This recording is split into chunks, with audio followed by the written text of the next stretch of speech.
Eh bien bonjour, comme d'habitude je suis content de vous retrouver aujourd'hui pour un thème un peu particulier, je dois dire, un thème dont on parle finalement peu souvent en tant qu'accompagnant, en tant que thérapeute. Et donc en fait il s'agit donc de certaines révélations. Alors rassurez-vous, je ne vais pas raconter ce qui se passe pendant les thérapies par rapport aux gens que je reçois, ça n'a rien à voir. C'est des révélations qui sont différentes, qui sont plutôt personnelles. En fait, je voudrais d'abord, pour commencer, vous parler de vos métiers respectifs, puisque bon, je pense que la plupart d'entre vous, vous avez donc des métiers, enfin des métiers ou des passions que vous exercez depuis parfois, pour certains, depuis plusieurs années, pour d'autres, ça peut être récent.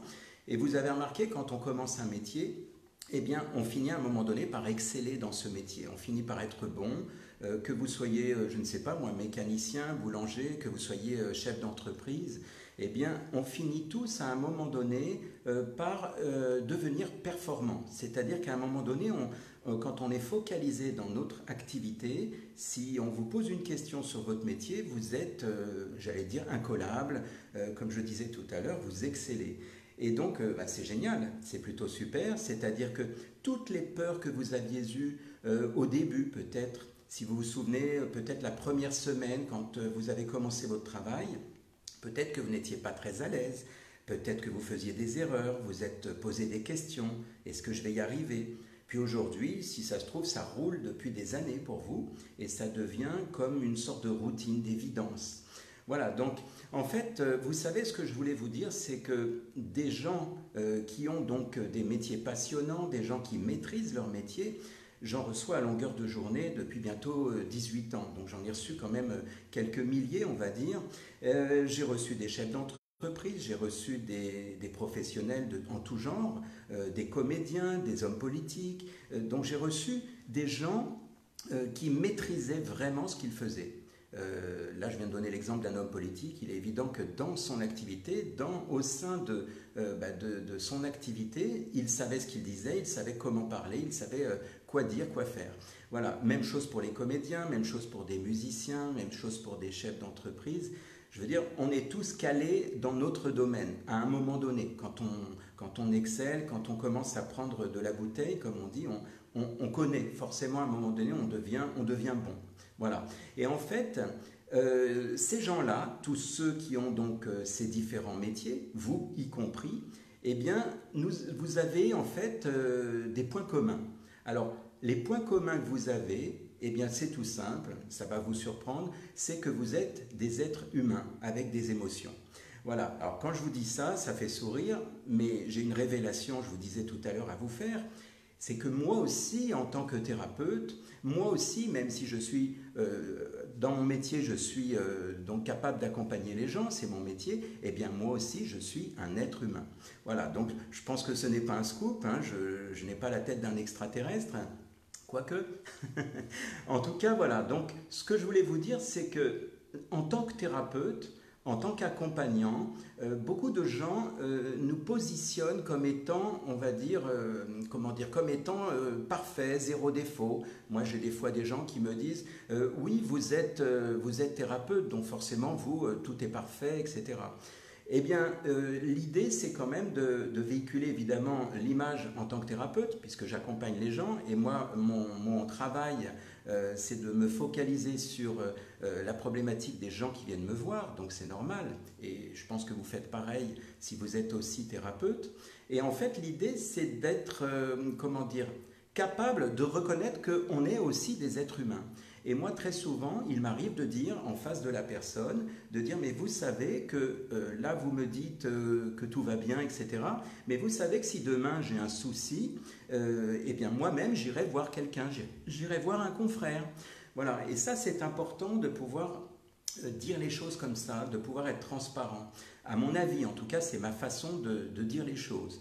Vous savez, j'ai une anecdote à vous raconter. Il y a à peu près, je ne sais pas, une bonne quinzaine d'années maintenant, j'ai donc un confrère qui me téléphone et qui me dit, voilà, donc il est très doué dans son travail, hein, il accompagne les gens, tout va bien. Seulement, il y avait une fois où il m'a demandé de prendre le relais, tout simplement, parce que, encore une fois, en tant qu'être humain, on a des émotions.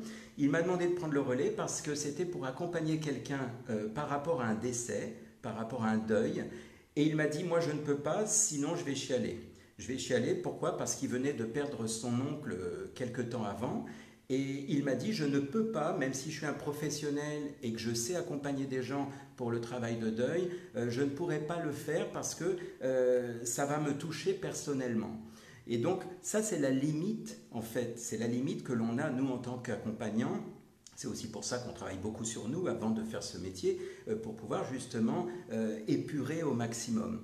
Maintenant, on n'est jamais à 100% parfait, on a toujours des choses à dépasser, à travailler. C'est d'ailleurs aussi ce qui fait au passage que je reçois donc des personnes en supervision. Vous savez, donc par rapport à des thérapeutes soit qui viennent de s'installer et qui n'ont pas encore l'habitude, et c'est normal, j'en ai fait partie. Moi aussi, j'ai eu ces peurs au début de me dire, oh là là, la personne va arriver, je ne sais pas encore comment je vais faire, quoi lui dire. Et je pense que c'est valable dans tous les métiers d'ailleurs. Hein.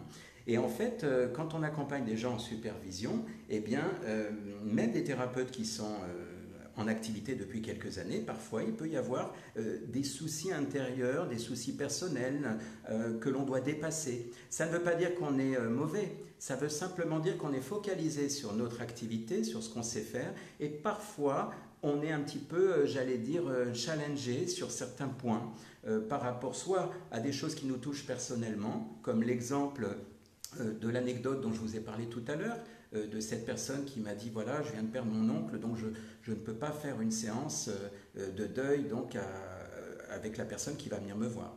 Voilà, donc c'est ce genre de choses en fait qu'il faut prendre en considération. C'est qu'on a des émotions, nous aussi on peut être touché, nous aussi on peut être parfois dans des incertitudes, dans des peurs, et c'est important de pouvoir casser ce mythe du thérapeute parfait, idéal, etc. Zéro défaut. Vous savez, ça me fait penser aussi à l'époque, on parlait des stars, les étoiles. Quand on voyait la télévision, moi quand j'étais gamin, les stars, c'était vraiment pour moi comme des gens inaccessibles. On avait l'impression que c'était, waouh, c'était des stars, quoi. Et au fur et à mesure, vous savez, ça s'est médiatisé, il y a eu des journaux, des magazines People et autres, et puis au final, on est en train de pointer du doigt finalement que la fameuse star qu'on idéalisait, eh bien, elle est comme vous et comme moi. Donc elle est star dans son métier, un comédien, un chanteur, un acteur, j'en ai reçu moi ici, eh bien ils sont très bons dans leur domaine, ils sont performants, mais ils sont sur une scène ou ils sont derrière une caméra. Et donc forcément ils sont doués puisque c'est leur métier, seulement quand ils quittent leur métier, eh bien, ils se retrouvent dans la peau de qui ils sont en tant qu'êtres humains, avec leurs émotions. Voilà, donc c'est de ça dont je voulais vous parler aujourd'hui. Effectivement, c'est un peu différent par rapport à ce que je dis d'habitude, mais je voulais jouer cette transparence pour vous dire que finalement, même si effectivement la personne qui vient me voir a des problèmes à régler, et c'est normal, elle vient voir un thérapeute, non pas pour que moi je lui raconte ma vie, mais pour que cette personne puisse régler ses problèmes. Mais c'est important de recadrer les choses et de dire que finalement on est tous unis quelque part avec une certaine comment dire, un certain point commun qui est que finalement on est tous des êtres humains et qu'importe le métier que vous faites, peut-être que vous êtes exceptionnel dans votre métier, peut-être que vous êtes performant, mais c'est important de vous rappeler que vous avez le droit d'avoir des émotions, vous avez le droit d'avoir des incertitudes, des peurs, etc. Et de vous remettre en question à tous les niveaux. Voilà, donc ça n'enlèvera pas qui vous êtes, ça n'enlèvera pas la qualité de votre travail.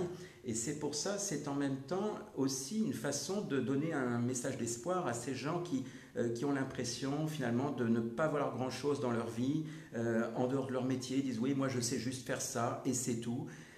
Finalement tout s'apprend, il y a des tas de choses que l'on peut découvrir, que l'on peut dépasser, et c'est normal, tout au long d'une vie, on a parfois des choses à traverser, et ce qu'on ne savait pas faire il y a 5 ans, aujourd'hui peut-être qu'on sait le faire, et peut-être que si on revenait à nos débuts, on se dirait, finalement, on voit le chemin qu'on a parcouru. L'important, c'est pas d'où vous venez, c'est là où vous allez, c'est ce que vous faites de là d'où vous venez. Hein, c'est-à-dire que parfois, on n'est pas forcément bien loti au départ, on n'a pas forcément les niveaux d'études, le diplôme, la façon de communiquer. Et puis, ce qui compte, c'est ce qu'on va faire après, plus tard. Vous savez, récemment, enfin, je sais pas, il y a bien 1 ou 2 mois maintenant, sur Facebook, j'avais fait une sorte de coming out, si on peut dire. J'avais expliqué mon parcours, j'avais expliqué d'où je venais quand j'étais petit, mes souffrances, etc. Et effectivement, il y a des gens qui avaient été touchés finalement, de se dire, ouais, je ne pensais pas. Forcément, on ne pense pas. Parce que quand on voit la personne qui est là, qui a son métier, qui connaît son travail dans n'importe quel domaine, on ne peut pas imaginer, par exemple, l'enfant qui a été cette personne, les problèmes qu'a traversé cette personne. Alors moi, je le sais parce que je les vois. Moi, je vois des fois des grands chefs d'entreprise, des gens qui ont, je vous dis, qui ont vécu des choses exceptionnelles dans leur structure. Voilà, donc ces gens-là, quand je communique avec eux, quand je vais, on va dire, toucher donc indirectement la partie fragile qui est en eux, puisqu'ils viennent pour régler ça, et bien tout d'un coup, le chef d'entreprise, celui qui gère une grosse équipe, l'homme politique, finalement c'est en face de moi un être humain que j'ai, et moi c'est ça que j'aime dans mon travail, c'est de pouvoir accompagner les gens par rapport à ce qu'ils ont, et surtout par rapport à ce qu'ils sont. Voilà, avant de faire votre métier, vous existez déjà en tant qu'individu à part entière. Et c'est ça, je pense, la richesse de nous tous. Donc, faire un métier, exceller dans un domaine, c'est super. Maintenant, l'idée, c'est de ne pas oublier d'où vous venez, qui vous êtes, et surtout d'accepter quelque part que vous avez été cette personne peut-être sensible, fragile, avec des peurs. Et ce qui compte, c'est là où vous êtes arrivé aujourd'hui. Et ça, c'est beau. Voilà. C'est ça que je voulais partager avec vous aujourd'hui dans ce direct. Et puis, comme d'habitude, n'hésitez pas. J'ai croisé quelques bonjours, quelques coucous. Ça fait très plaisir. Et donc, comme d'habitude, je vais répondre de façon individuelle. Merci à vous tous. Bonne fin de journée. Et je vous retrouve très prochainement pour un prochain direct, bien entendu. À bientôt.